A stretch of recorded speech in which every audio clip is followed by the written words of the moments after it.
This is the Other 22 Hours podcast.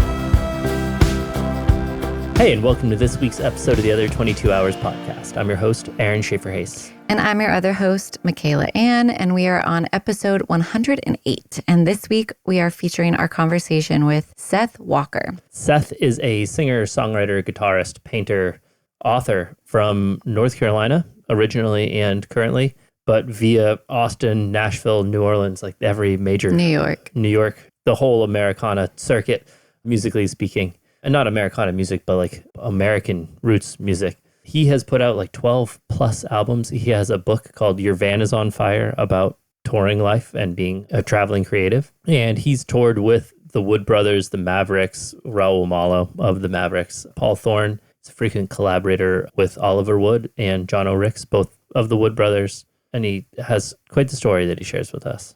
Yeah, and we got to talk a lot about his upbringing, which he grew up communally in sharing a house with another family, and really dug into how that has shaped his approach to life and touring, where you are constantly living in collaboration with others.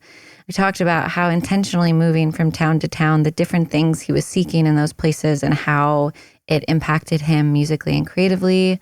How people or places can bring things out of you. Yeah, and one of my favorites is the constant challenge as a musician where you're always planning ahead how to stay in the moment and be present mentally and emotionally. And my new favorite catchphrase from Seth Walker, point towards the joy. There's a lot of mindfulness, presence, awareness talk throughout this episode. But as always, there are also topics that we cover that come as direct suggestions from our Patreons. And that's because they get advance notice of who our guests are going to be, as well as an ever-growing, changing, evolving list of other Patreon-type behind-the-scenes things to deepen the community and the talk that we have on this subject.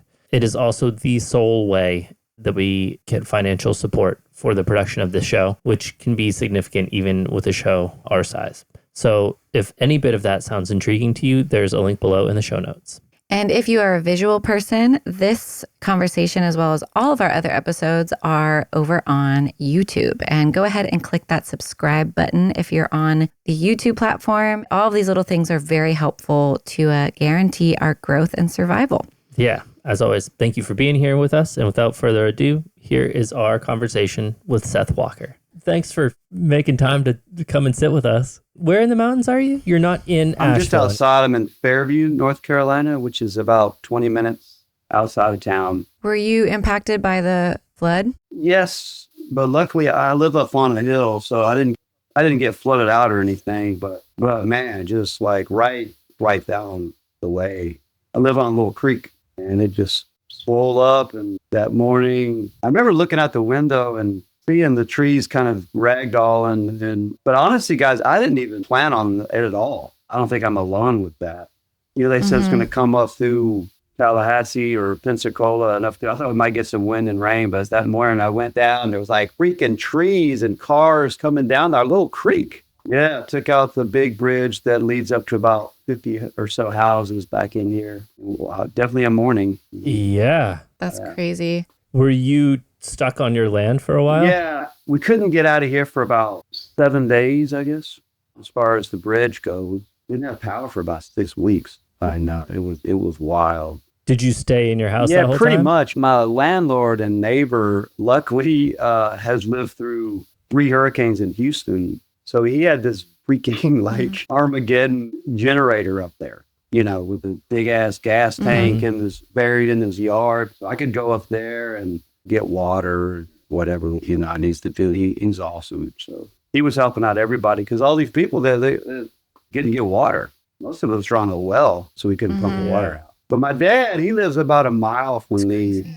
and I couldn't call him, and I couldn't get over the creek to get to him. And then about on the third day, somebody came up to my house, and they're like, there's an old guy, looks like an old version of you, is down at the bridge asking for you. And I was like, oh, shit, that's bad. And I ran down there, and I yelled at him across, like, you all right? He said, yeah, I'm all right. We yelling across the bridge. I said, all right, we'll meet here tomorrow morning at 9:30 a.m. You have coffee across the bridge. Thankfully, we're okay. But so many of these folks not near as close. Wow. And does your mom still live in Yeah, Nashville? she lives in your sister? town, and my sister lives in East Asheville. Yeah, my dad and I are just a mile from each other, separated by none other than Gladys Knight. Yeah. Wow. She lives right there. Oh, really? In my brain, I was like, wait, is that a euphemism? Is that like, I'm like, oh, okay. He means really like Gladys Knight. Actually, It's like a state of being in Gladys Knight, yeah. Yeah, that's the only thing that separates the deep bond I have with my father. Like, is she there often? Like, do you see her around? I've seen her a few times. I still haven't met her yet. I'd feel like, what do you say? I mean, I feel like Chris Farley or something when he's talking to Paul McCartney. But there was one day I was driving home. This is a lesson for me, and that I need to just chill, be more patient. I was coming back from somewhere. I was ready to get home, and this car in front of me was going so slow, like 10 miles an hour down our little road. I was like, ah, and Gladys. I basically cussed out Gladys Knight. That's not a very good first start. I think about that a lot driving our daughter to school. If I ever like get annoyed with a car, I'm like, oh, I should check myself, because what if this is another parent taking their kid to school for whatever reason I'm getting annoyed, but I'm always just like, I have no idea what this other car is going through. And also I might know them and I might see them in a few minutes when we both get to drop off. So like, It could be Gladys.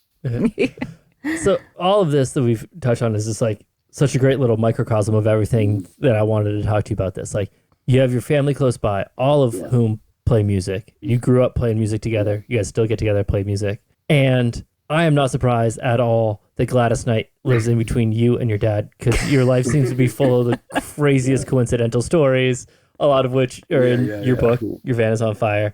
We toured a fair amount for a year there or so. Yeah. And I was never not shocked by stories you would come out with.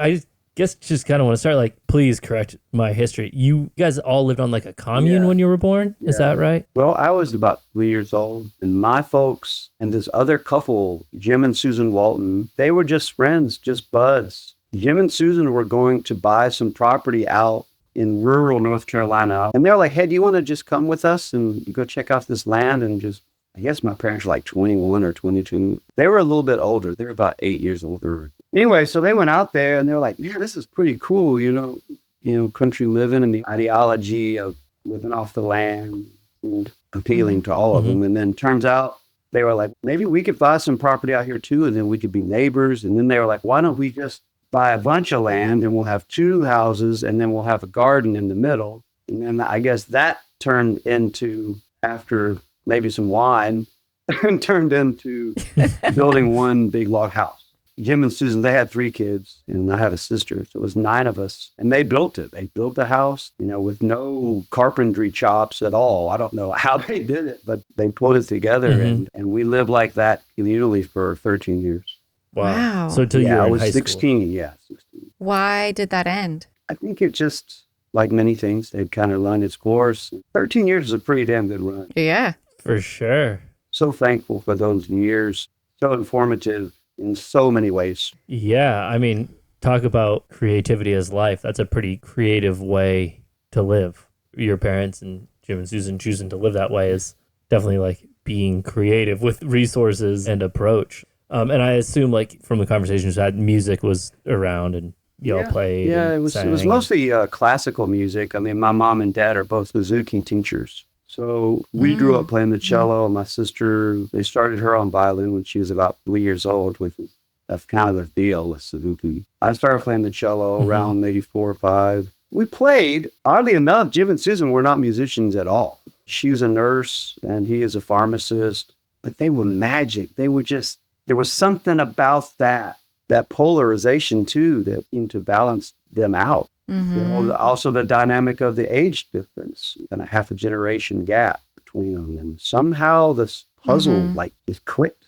But to answer your question, there was a lot of music in the house. You know, we played, there was a lot of music being spun on the turntable, specifically, ironically, Texas country music. So a lot of Willie Nelson records and Guy Clark records and stuff like that.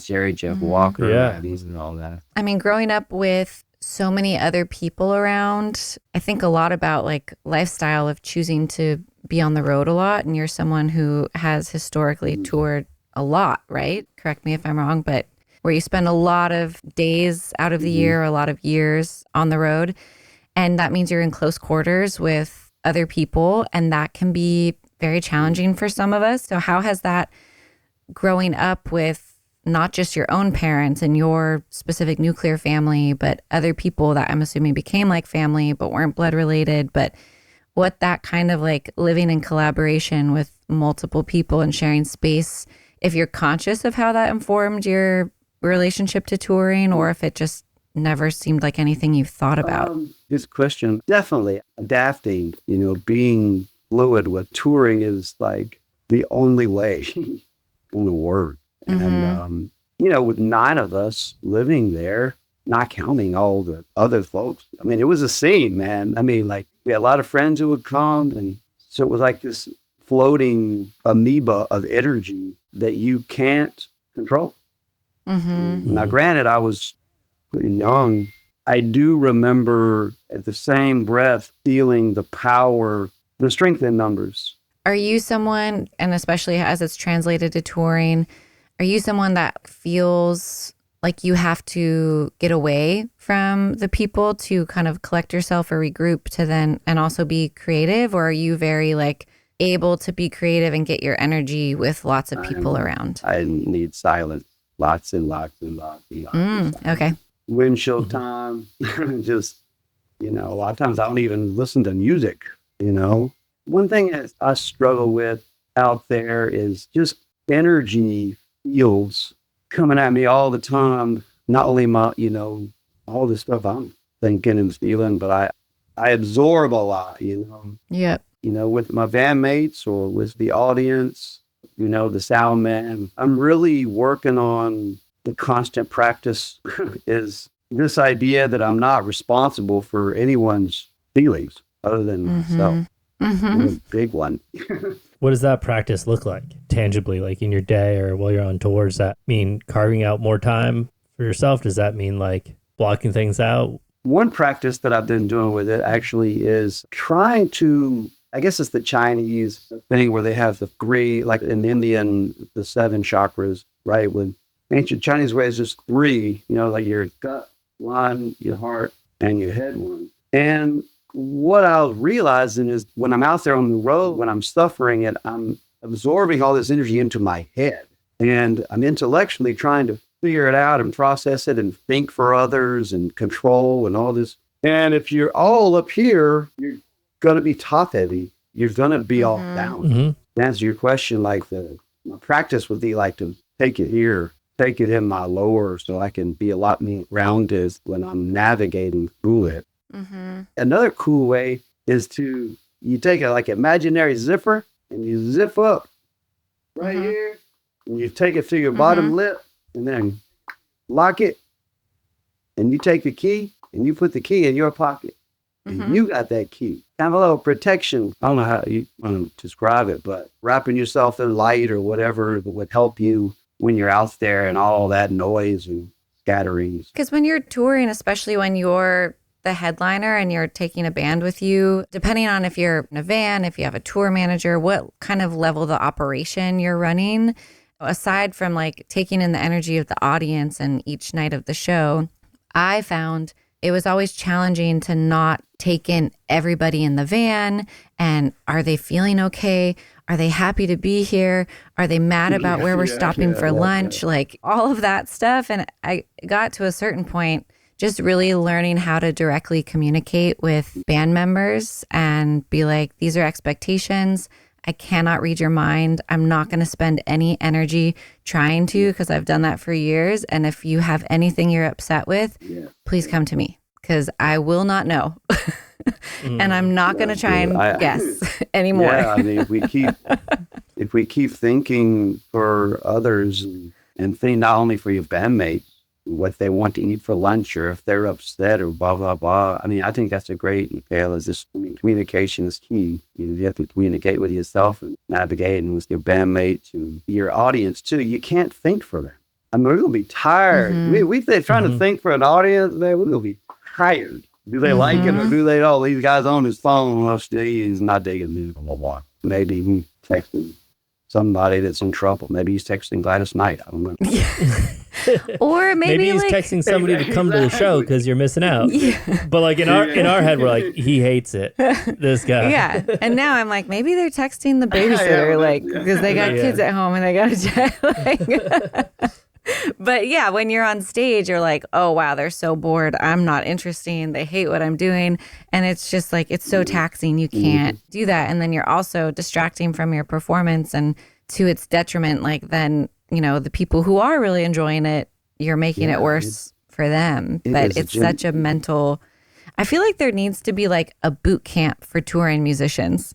A training camp? Yeah, training camp for touring of like an HR department of how do you communicate with each other? How do you run it? How do you stay mentally and physically healthy throughout? I think that's great. That'd be your next project, guys. Have like a yearly spring training in February and like, I don't know, in Texas or something, you know, but before South by, you know, have everybody out in the hill country. Yeah. Get everybody to work off those winter doldrums, you know, stacking the van, having to fit Tetris problems, and like. It could probably prevent quite a few alcohol addiction, all sorts of things that come from coping. Wake up in the morning, they have a schedule for the day, but 15 minutes before everything that's on the schedule, you got to throw a wrench in it. You're like, so we got to run over here real quick. And oh man, this guy, sorry, bass player missed his flight, so we got to go over here now.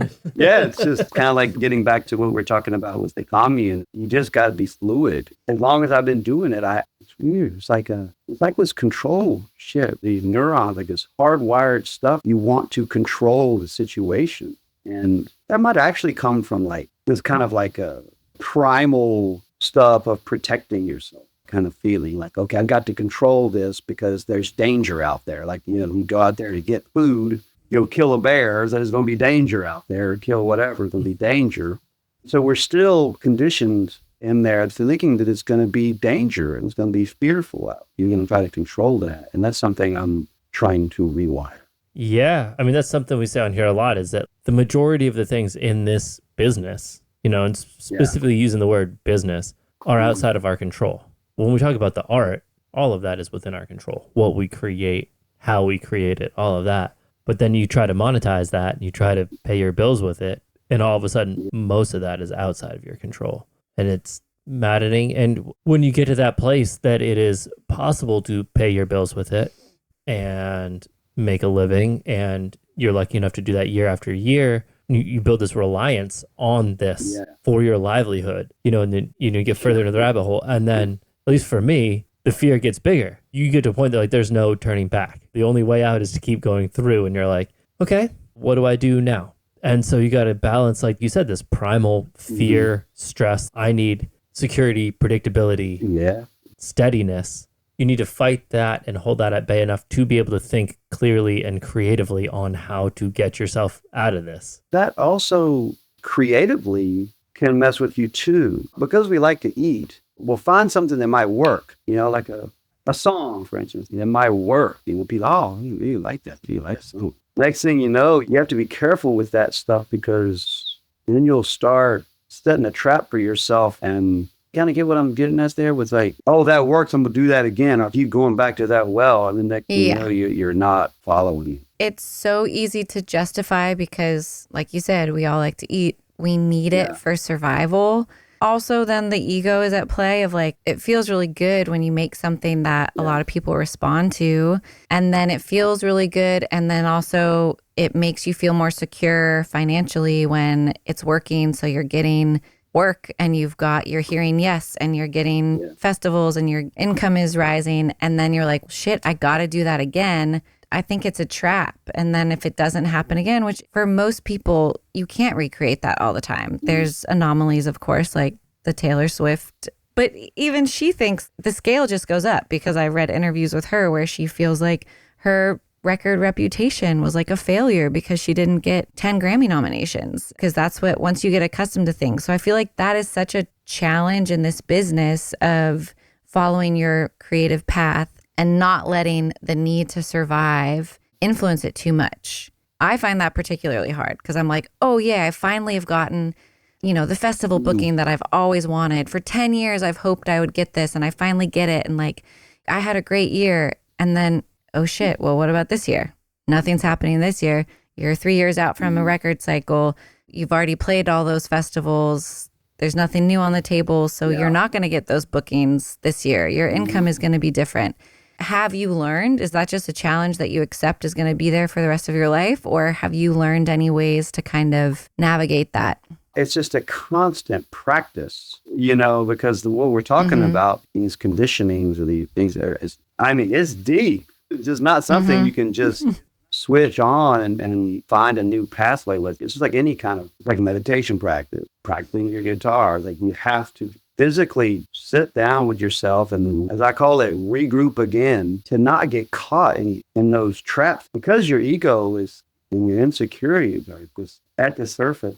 And boy, they really can have their way with you. It's a daily thing. I guess I'm just completely schizophrenic because I can't seem, every record that I do is completely different in a way. So I'm always restarting, regrouping again, just by the nature of my music and my art. I'm kind of forced to not be stuck to some way or some pattern that's. I was going to ask about that. Just you've lived in every major music center in the South. Correct me on the chronology, but North Carolina was it Austin, Nashville, New Orleans, Nashville again? Yeah, it was. Well, actually, the first place I moved to was Jacksonville, Florida. My uncle, my dad's bro, he was a jazz bass player and great hip dude, and that was the first place I kind of flew the coop to. And then I realized that I was so into the blues, Texas blues, and then I moved to Austin and then Nashville. You're right, Nashville, New Orleans, New York, back to Nashville, and then the whole Americana circuit. I told you I was good. Well, what was the impetus for that? Was it like chasing music? Was it trying to force your hand and shake things up? Was it running away from something? Yes. I mean, the first one, the trip to Austin was, I was 23 and I was just on this pilgrimage, to discover myself through the music. I didn't think about it at all. I just went. The move to Nashville, I had been in Austin for about 13 or 14 years, and I had released 5 records there. And I was starting to tour around a little bit, Texas, was starting to dip my toe out. And I met Gary Nicholson, this songwriter in Nashville. I started writing with him. I wanted to get back to your question. I wanted to just test myself and get out of this little rut, bubble thing. And then when I got to Nashville, it was wonderful. I learned a lot about what I wasn't, which is what I was. During that time, I remember writing some songs I didn't believe. And that's why I moved to New Orleans, to almost unlearn that's a good place to do such things. Get back to the root. Those are some of the impetus for me to move around as I did. Yeah, to me, in my perspective, there's this weird dichotomy of if you're a front person, if you're an artist, you can kind of live anywhere, right? Because your career operates nationally, globally. You travel for your shows. But then there's also like this fear needing to be in a scene, in a community. And like, if you move, you're uprooting and starting again. So I just wonder how that felt to you. Is there continuity to it? Or did it really kind of feel like having to start over every time? It didn't feel like I had to start over every time. Because at that time, as you said, Aaron, I had developed a national circuit and I would go out on the road. And so when I was in these cities, I wasn't really trying outside of the Austin scene. That's where I would play 4 or 5 nights a week all around Austin. So I never did that in the other cities. In New Orleans, I didn't even play that much. I just wanted to be around that syncopation of not just the music, just the whole rhythm of that city. I wanted to be around that. So I never felt like I had to start over.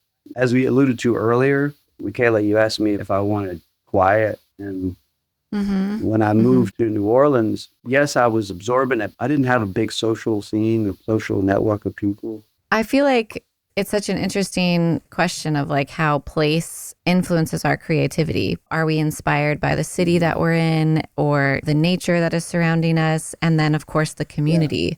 And if you're collaborating and, what that has been like for you, because correct me if I'm wrong, you've been collaborating with Oliver from the Wood Brothers, right? How has that kind of influenced your creativity and living these different places and now living out in the woods? Yeah, with Gladys. I know. where's Well, that I know. collaboration? I'm working on a plan. You guys didn't have to help me figure something out. And Nashville specifically, I went there to become part of this songwriter community. One of the big reasons why I came, because I wanted to be surrounded by all that. All these experiences inform the person that you are, and obviously you write what you are. To the New Orleans thing, and one greatly because I just love so many different types of music, types of rhythm. That was probably the most informative place I've lived because of the melting pot, the culture. We live in Nashville, but I'm like, months go by that I don't write with people or collaborate with people, and then have other seasons where I'm writing with people a lot, which if we lived elsewhere, you could just be like, hey, I'm going to come to town for a week and book a bunch of writing sessions. So everyone's creative personality is different. So I guess that's kind of the question of like, if you find it at this point in your life beneficial to be removed from a music city, especially there's also a difference between New Orleans, which is like a cultural music city, and Nashville, that's very much a music business city, where that felt even different moving to Nashville from New York, that all of a sudden in Nashville, you're not just hanging with a bunch of musicians, you're also at the bar with booking agents, and you run into your entertainment lawyer at the grocery store, and you get to know the writer and editors from Rolling Stone and NPR, and they're your friends, and it's like a melting pot of industry people that can feel... They call that a work conference. Yeah. But it's life when you live here. Yeah. Everything's a write-off. Yeah. Yeah. Yeah, you're like, I went out for coffee and I just ran into my lawyer, so I guess I got to write this coffee up. I guess where I am in my life right now, it might be just the tempo of the schedule and the touring, especially that I really like being here. It's good for me. Like, for instance, with Oliver, we write in little spurt, I'll film. It's not that far for me to come over to Nashville. I'm up and down with my writing. Like, for instance, I have a new album coming out in a couple of weeks. So in the last almost a year, I just haven't been in any kind of songwriting mode. You guys know how that goes. I will say that I do miss the ease of being able to call up my friends and just, hey, I got an idea. Yeah. Let's go have some coffee, talk about it. But now we got Zoom. Oh, no, yeah. I have written quite a few songs with some friends over Zoom. Yeah. I have my first one scheduled. Oh, really? I haven't done that yet, but it's with a friend. Yeah, I also do it over, I've written a couple songs with Ollie just over text, a lyric idea. Yeah. I remember I was, there's a song on one of our records called No Bird. And I wasn't even planning to write a song with Oliver. I just wrote him a text, no bird on the wire. I don't know why I did. And he wrote a line back, and I wrote a line back, and he wrote a line back. And next thing you know, we had kind of written a little poem. That's cool. I didn't know that's how you guys wrote that. Sweet. Yeah. I've done a bunch of Zoom writes, and I don't necessarily love them. I'm not able to get into the back and forth. It feels like kind of like doing your homework with somebody that's not in your class. Like you're both doing homework together, but they're doing like algebra and you're doing like chemistry. Yeah. I wonder though if like the relationship, because you were like writing with people you didn't necessarily know that it would get set up with from your sync team, where I'm writing with one of my very close friends. So I feel like I'll report back. But there's I feel the like camaraderie there. it's probably going to go okay. Yeah, it's all that stuff is all rhythm and chemistry and it's like we're different versions of ourselves, whoever we're around. Some people are a lot more sensitive to that than others. Oh, yeah. I think so, for sure. Especially with writing and creative work. There's different people that I might be nervous or intimidated. Like I've thought if I ever got a writing session with Lori McKenna, I'm like, would I even be able to write? Like I, might be crippled by fear, or maybe I wouldn't. But, you show up differently based on your history with the person, your relationship, your mood that day, if you had coffee. Yeah. If you're in tune with yourself and understanding like what you need and what you're looking for, you can then be intentional about who you reach out to fill that need, to pull that out. Kind of like you were saying about cities. You intentionally went to New Orleans to like get that funk and that swamp and that, you know what I mean? So you can be intentional about that with collaborators in people and places. Yeah. I mean, you intentionally texted that to Oliver because you intuitively knew he would respond in a certain way, in his way that you were open to, where you didn't have to be like, hey man, I have this idea that maybe is, you just like texted him a line and get that kind of flow. Yeah. The longer you go, you kind of recognize you've tried people that didn't try. Mm-hmm. That's true. We're always conscious of time. There's one question we like to ask, the advice question, being maybe it's something that somebody has told you along the way that continues to resonate, or something that you would have told 17-year-old Seth that was leaving North Carolina for Jacksonville, Florida, when you're first getting into it. What would you tell your younger self? What I tell my younger self? I mean, this sounds cliche, but, just do not think about the next thing, the next lick, or the next song, or the next city, or with this. I'm constantly struggling with that. Even just yesterday, I'm going on this big tour coming up, and I was trying to plan. I mean, yes, you have to plan. You have to, you got to be ready. But I was actually, in my mind, already stressed out in the San Francisco airport. I was already there. Yeah. I know that. I'm like, dude, okay, make a list, but be present when you're planning instead of already being there. I think that could really serve us all. When you're already ahead, there's just no way you can be in tune with the source, the spirit. 100%. And we don't know. You saying I was already stressed out, like I've been grappling with that of, oh my God, I've got these dates and the travel, it's going to be this way. And then I'm like, wait, I don't actually know how it's going to be. It could be great and easy, and you don't know. It's good to just be open. To take your question one step further is point it towards the joy. Point it towards it. You have to be intentional with like, man, it's going to be killer. It's going to be great. It's a novel waiting for us out there to write. And if we are always thinking it's going to be a shit show, then it probably will. Man, I was thinking about that near the turn of the year. People are like, oh, just try it. How bad could it be? What if you flip that? It's like, just try it. How good could it be? How good could this get? I love that, Aaron. That's great. It really opened me up. Woeful and anxiety, we have to remember, is so addictive. It vibrates at a real quick clip. As artists and, in tune or stimulated people, we go, oh, I'm going over there to the anxious feeling because it's over there. You're going, come on, Seth. It's going to be awesome, man. It's going to be terrible. You're going to love it. Yeah. And then this peaceful one, it's quieter. It's a lot better. It'll get you a lot further. The bell doesn't ring as loudly. Yeah, that's such a sign of growth to me. I relate that a lot of like life changed for me when I realized that what I thought was excitement and butterflies when it came to people, like relationships, friends, situations, was actually anxiety and a red flag. When I stopped chasing, when I would get that like revved up feeling of, oh, I got to go to that thing to try and like get in there or be with that person or whatever it is. When I started instead going, ooh, I'm getting that revved up feeling. Okay, I need to stay home and like balance myself and ground myself. I mean, you're Gabrielate, and we wrote a book called When the Body Says No. Your body is telling you everything you need. Yeah, we just confused it. We were just misunderstanding the messages. But I love what you just said. And also that's a beautiful way to end of point towards the joy. Yeah. Point towards the joy. Yeah. Man, Seth, thanks for taking time out of your day to sit with us and chat with us. And I've been a fan of y'all's podcast for a long time. I'm really thrilled to be on your show. Thank you. Yeah, thank you, man. Bye. We'll catch you soon. All right. Bye. Thank you to all of you who've subscribed to our Patreon or on Spotify, Apple Podcasts, YouTube, or wherever you get our show. If you haven't subscribed yet, take a second to do that right now, and we'll see you back here next week.